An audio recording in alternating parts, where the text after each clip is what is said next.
Uma festa no deserto. Este é o tema da palavra da manhã de hoje, e o texto também aí está indicado, Êxodo, capítulo de número 5 até o capítulo de número 10.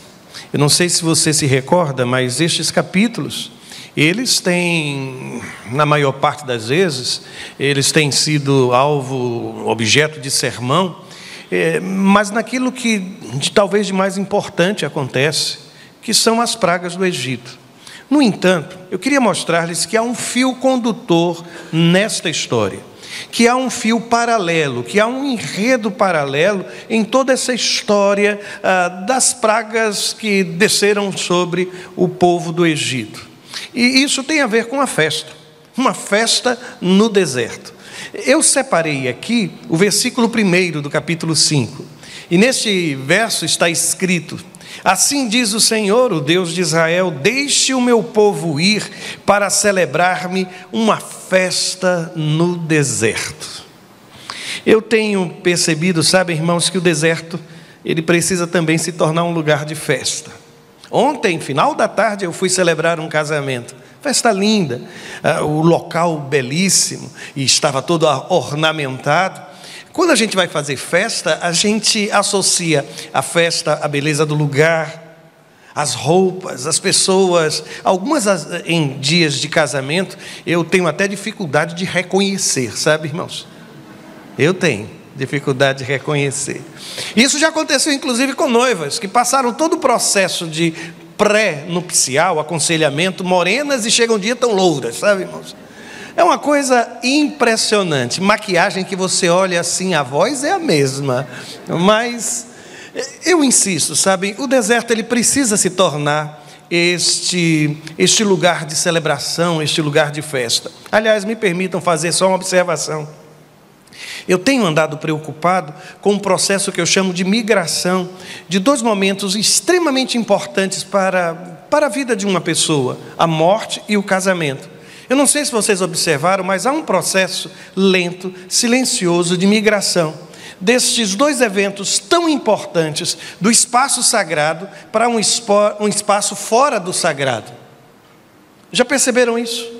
Vai chegar o dia, até eu imagino que os nossos netos, bisnetos vão estar conversando e vão dizer: você sabia que lá atrás, no passado, quando uma pessoa morria, o corpo era levado para dentro de uma igreja? Você sabia que quando as pessoas iam casar, elas iam para a igreja, véu, cauda, tudo ornamentado? Não é possível como faziam isso. E o curioso é que os elementos da celebração também começaram a sair da esfera do guarda-chuva do sagrado. Hoje você pode inclusive ter alguém que não é um sacerdote, não é um pastor, para celebrar casamentos. Você chega para um momento de óbito e há uma relação de sacerdotes, de pastores, de toda a gente que você pode requisitar. Às vezes eu me sinto em algumas celebrações como se fosse mais um fornecedor. Acredita? Acredito. Eu não sei, mas fechei o parênteses, foi só um desabafo. Só um desabafo. É só um desabafo. Eu insisto. O deserto precisa se tornar um lugar de festa. Aliás, Deus nos convida, irmãos, para uma festa, mesmo quando não parece existir motivos para isso. A escravidão não havia cessado, as dificuldades continuavam, mas Deus olha para o povo e diz assim: eu quero que vocês celebrem uma festa. Eu quero que vocês vão sair daqui, vão para o deserto para fazer isso, celebrar uma festa. Qual foi a última vez que você celebrou uma festa em meio a um deserto? Você consegue pensar nisso? Celebrar uma festa em meio a um deserto. Aí alguém pode dizer: mas pastor, eu sempre associo a experiência da adoração, a experiência da celebração, há algo de muito bom que tenha acontecido comigo. Eu não quero dizer que isso seja errado, absolutamente. Aliás, eu sustento a tese de que a adoração, ela se alimenta da gratidão, que é o meu sentimento em relação ao passado, por aquilo que o Senhor fez, se alimenta da certeza de quem Ele é, e isto é convicção no presente. mas é também, a adoração ela também se alimenta da esperança daquilo que Ele vai fazer. Eu tenho escutado algumas pessoas que às vezes dizem que seria completamente absurdo alguém, no momento de adoração a Deus, falar de suas dores, falar dos seus problemas, cantar sobre as suas dificuldades, entoar louvores que falam sobre a sua experiência no dia a dia. Gente, abra o livro dos Salmos, e você vai perceber que os Salmos são recheados disso, de confissões, de pessoas falando sobre as suas dores. Recentemente a Cláudia comentou, ela tem feito a leitura da Bíblia ao longo do ano, e ela comentou sobre a experiência de ler o livro dos Salmos. É impressionante. Ali está um adorador falando dos seus problemas, das suas dificuldades, mas a grande diferença é que ele termina com essa visão de esperança. Ele não determina, ele não faz não enxerga o presente ou a dificuldade de uma forma alienada, absolutamente, mas ele consegue ver que nas suas dores Deus está presente. É por isso que eu insisto: gratidão, certeza, esperança. Eu não sei que sentimentos você traz em seu coração, mas esse é o convite do Senhor. É bem verdade que Faraó não entendeu absolutamente nada da proposta. Quando ele escuta a palavra trazida por Moisés e Arão, ele responde dizendo assim: quem é o Senhor, cuja voz eu ouvirei para deixar ir Israel? Não conheço o Senhor, nem tampouco deixarei ir Israel.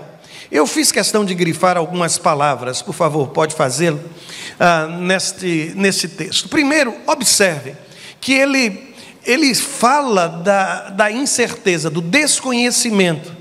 Ele não tem certeza de quem de fato Deus é. Observe que ele diz: eu não conheço. E o curioso é que ele também se remete ao passado, cuja voz eu ouvirei. Quem é o Senhor? Eu não conheço o Senhor. E aí ele estabelece uma postura em relação ao futuro: eu não deixarei ir Israel.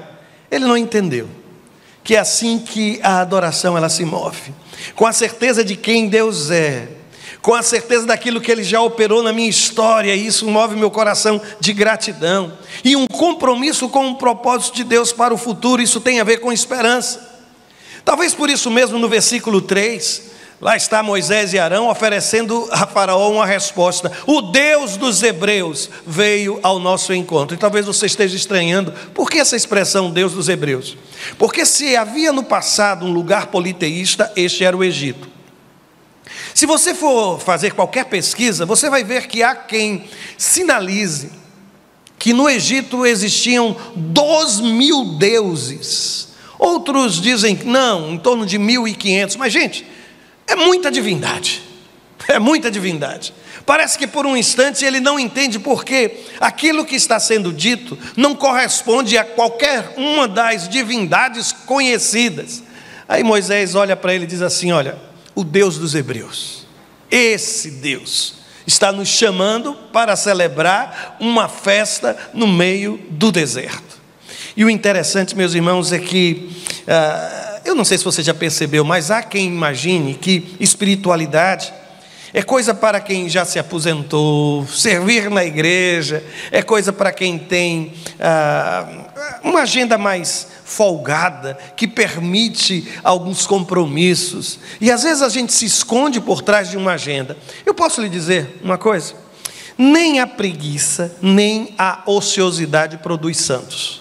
Eu nunca vi um ocioso se transformar em santo, porque se há alguma coisa que a santidade exige de mim, é compromisso.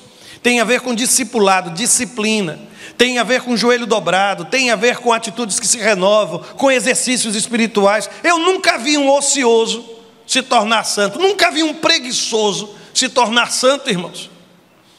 A preguiça, a imobilidade, sabe, a falta de disposição, ela nos afasta do Criador. E o curioso, sabem, é que a palavra avodá, que é a palavra para adoração, existe uma outra, jachá, que significa curvar-se, mas avodá significa tanto trabalho quanto adoração. Consegue imaginar que no eixo da adoração está o serviço? Consegue observar que adoração não é o não fazer, não é o não realizar, mas é servir a Deus. com tudo aquilo que sou, com tudo aquilo que tenho, com a minha agenda aberta, para que Deus coloque ali aquilo que é a sua vontade. Quando Faraó escuta o convite de Deus, esse povo vai celebrar para mim uma festa no deserto, querem ouvir o que ele disse? Versículo de número 8 do capítulo 5 de Êxodo: são preguiçosos. Uma outra tradução traz a palavra ociosos, e por isso estão clamando: iremos oferecer sacrifícios ao nosso Deus. Se não for bastante, vá para o versículo 17, mesmo capítulo, e aí diz o texto: preguiçosos. Outras traduções: ociosos. É o que vocês são, preguiçosos. Por isso andam dizendo: iremos oferecer sacrifícios ao Senhor. Essa história de dominicalmente estar em igreja, ir durante a semana para um culto de oração, participar de atividades gente, isso é para quem não tem o que fazer. Igreja é lugar de ocioso, igreja é lugar de gente preguiçosa, gente não sabe o que é trabalhar. Eu trabalho. E assim, parece que a gente ressuscita as palavras de Faraó. E querem saber qual foi a estratégia de Faraó para impedir o processo de adoração, aquela festa no deserto? Vejam no capítulo 5, os versos 10 e 11. Ele diz assim: assim diz o Faraó, quer saber?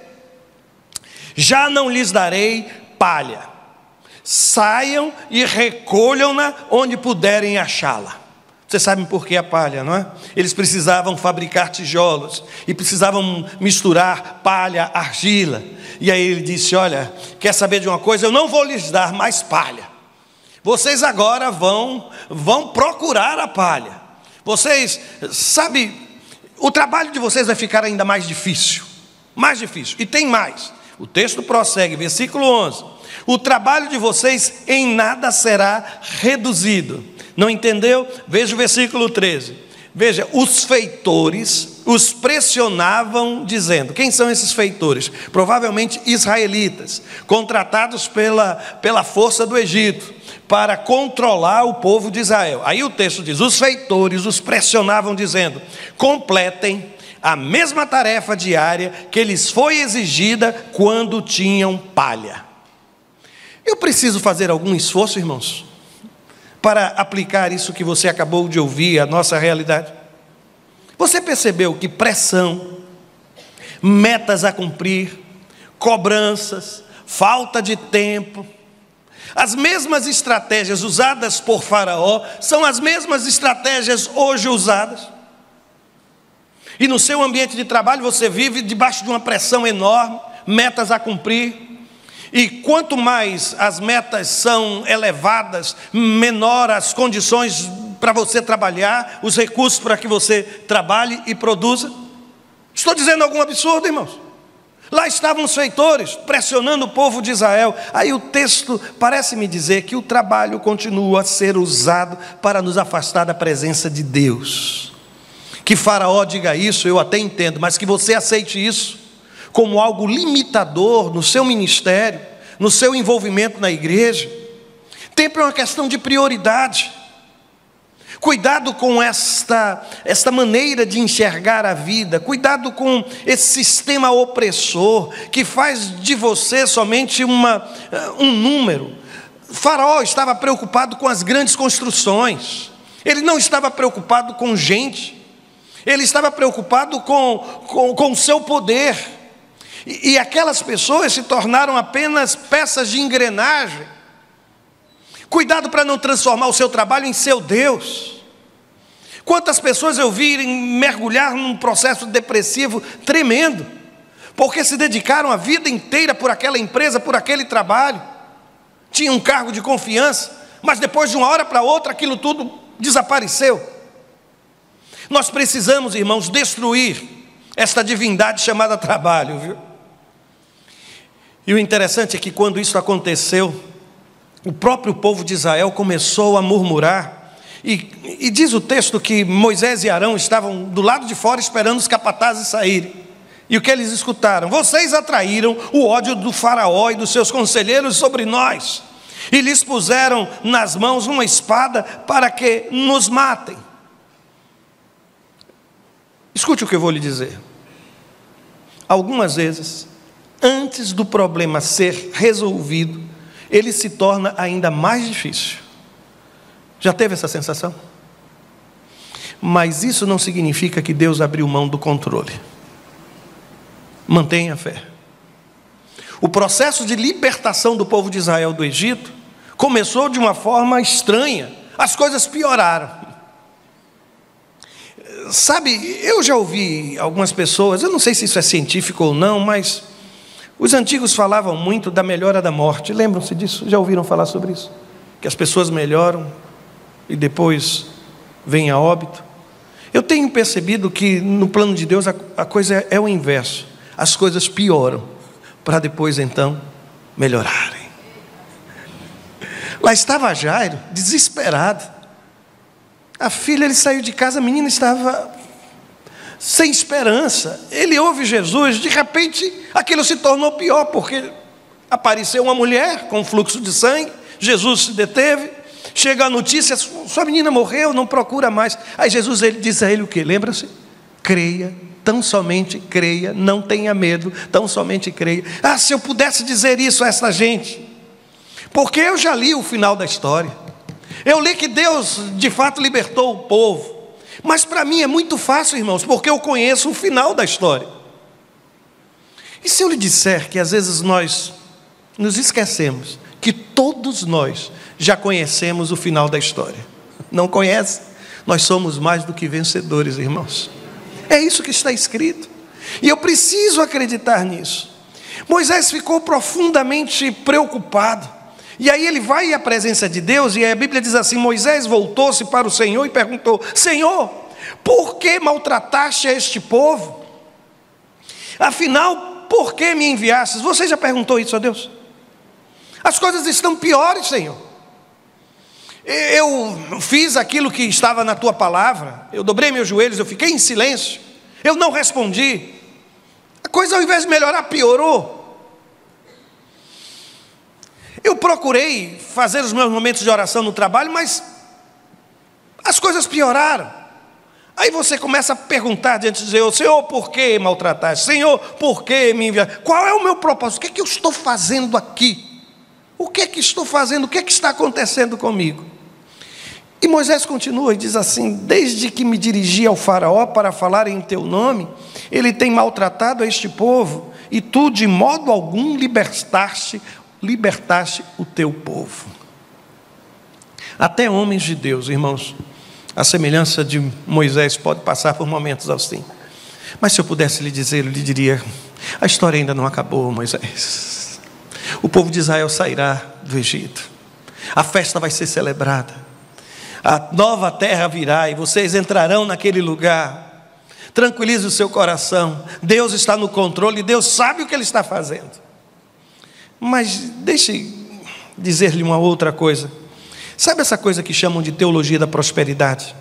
Eu tenho percebido que na teologia da prosperidade, sabe, que promete ao fiel de que ele vai ter vitória, sucesso, dinheiro, sabe, que mede as bênçãos de Deus a partir daquilo que é matéria. Pois bem, na teologia da prosperidade, o homem com seus desejos, com suas necessidades, passou a ocupar o centro do culto. Parece que tudo começa a girar em torno de mim. E quer saber, isso me faz um bem tão grande, quando eu chego e percebo que a igreja está cantando as músicas que eu gosto.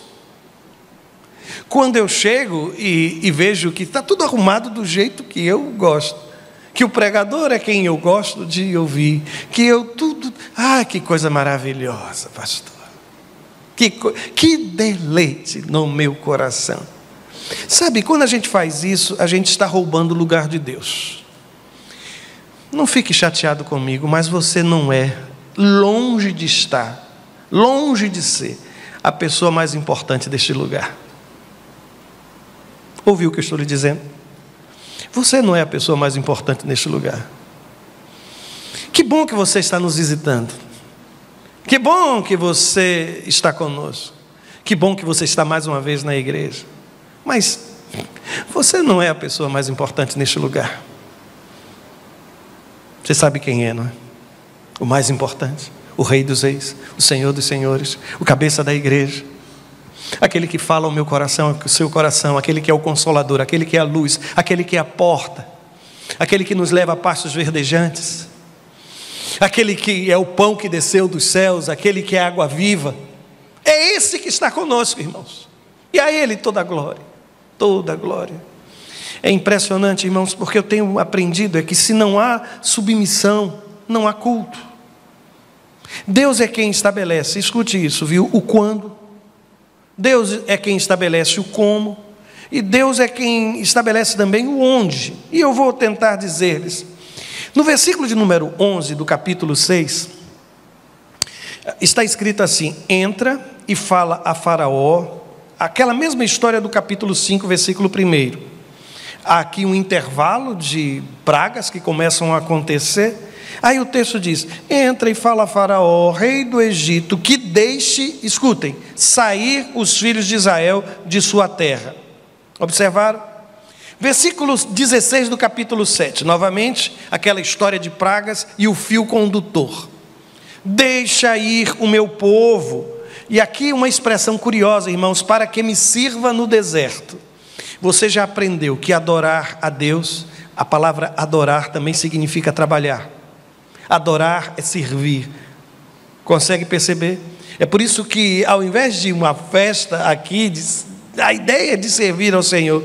Aí o texto diz: porém, eis que até agora não tens ouvido. Capítulo 8, versículo de número 1.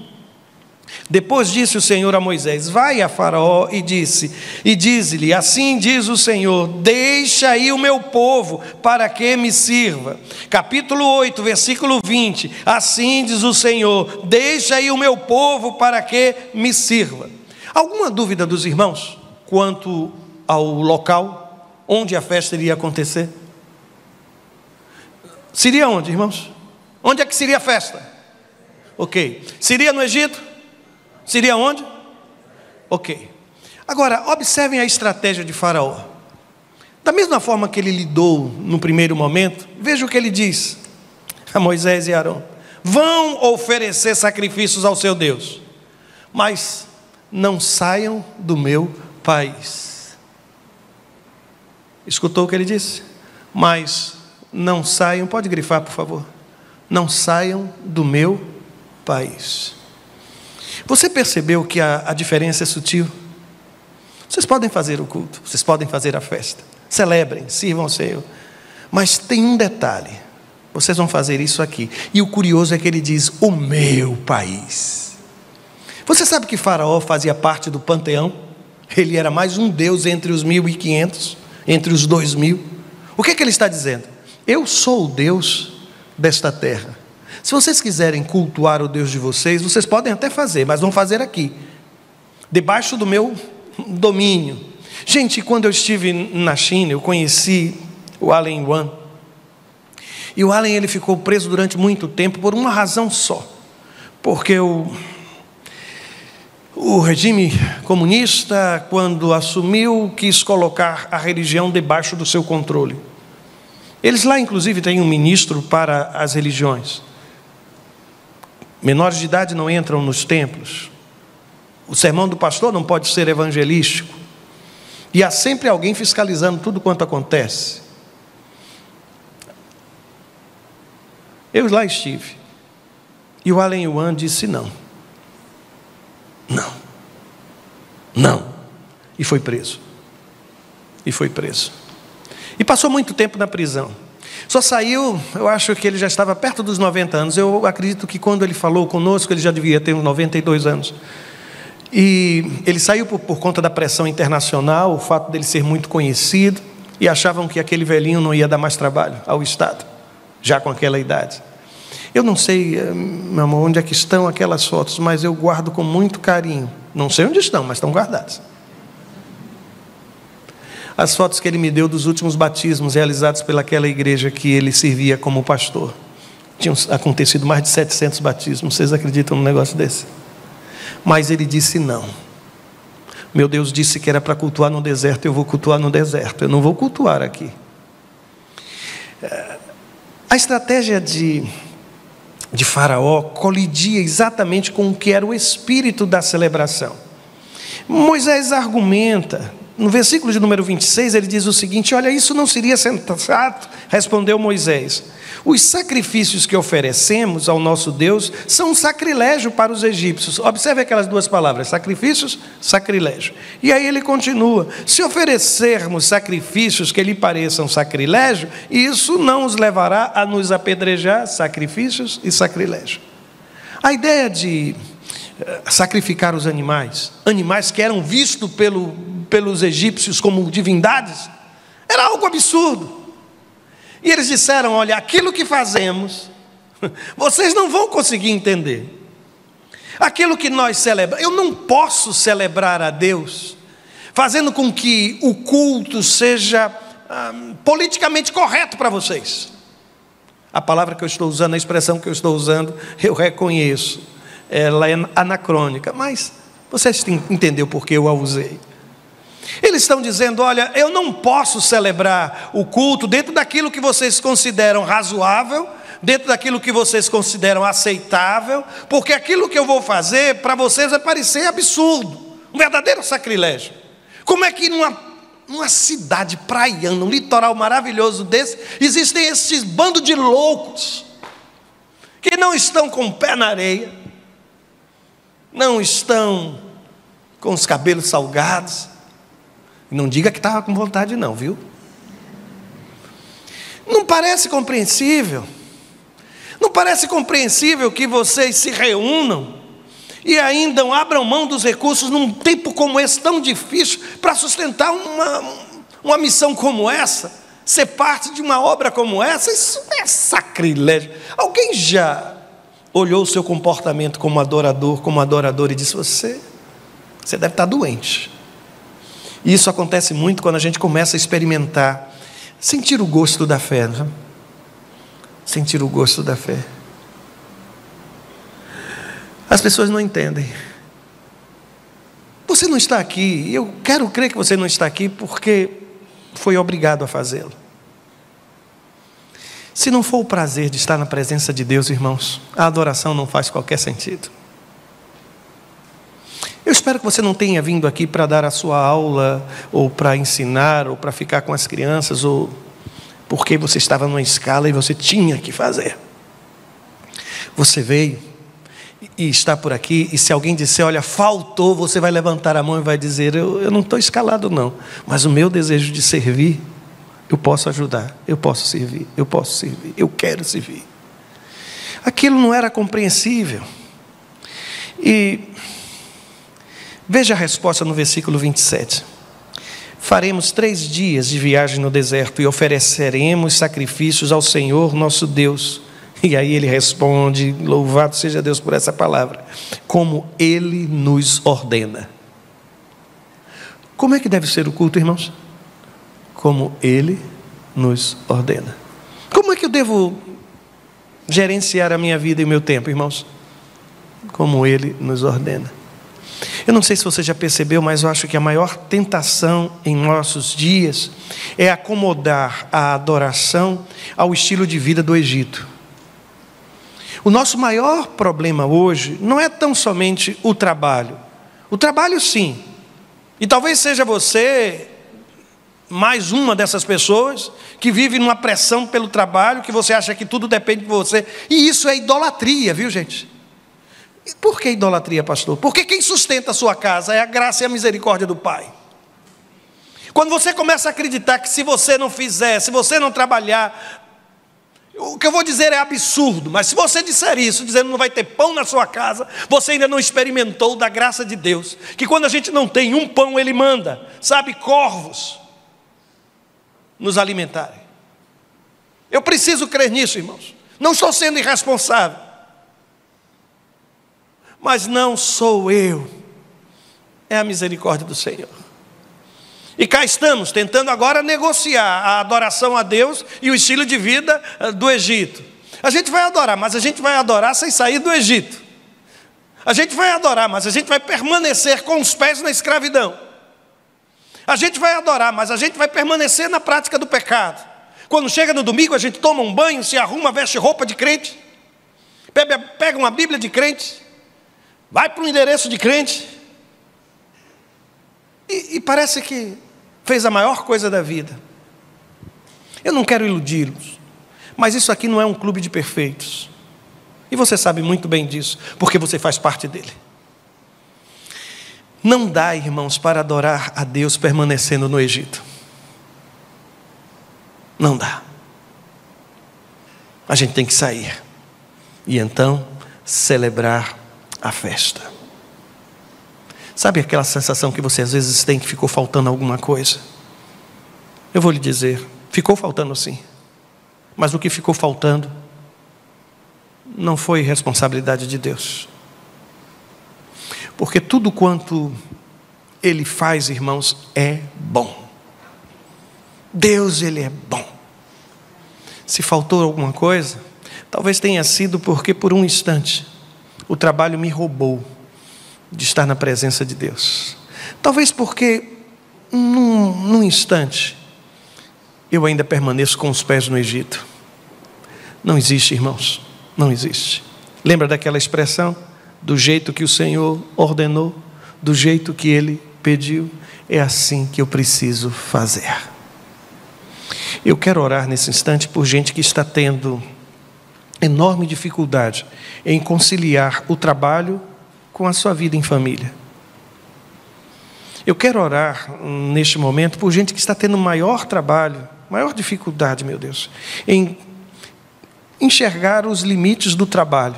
E o trabalho já tem destruído, inclusive, a sua saúde física, sua saúde emocional. A quantidade de gente doente, irmãos, por conta do trabalho hoje, é muito grande. É muito grande. Pânico, angústia, sensação de estar sendo sufocado.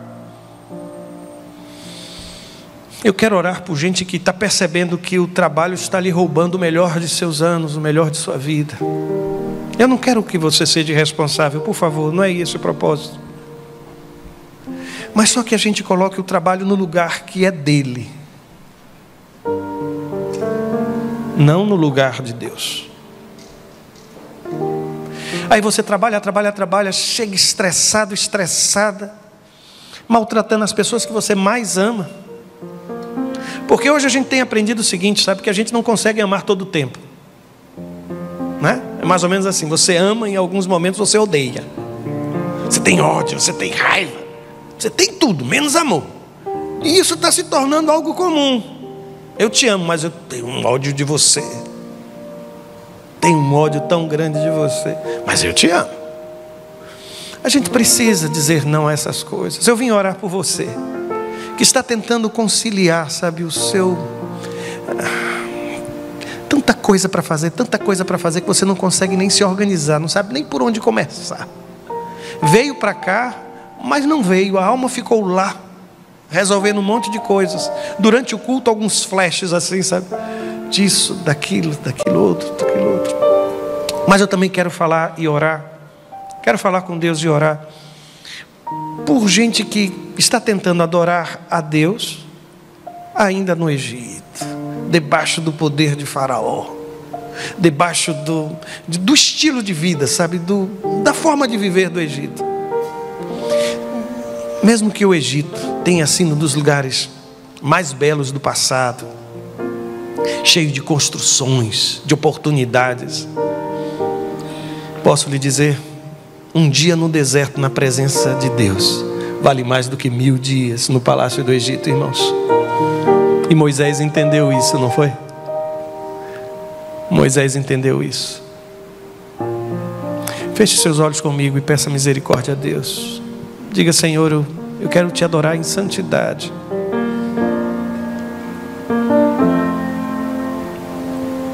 Confesse com Deus, fale com Ele.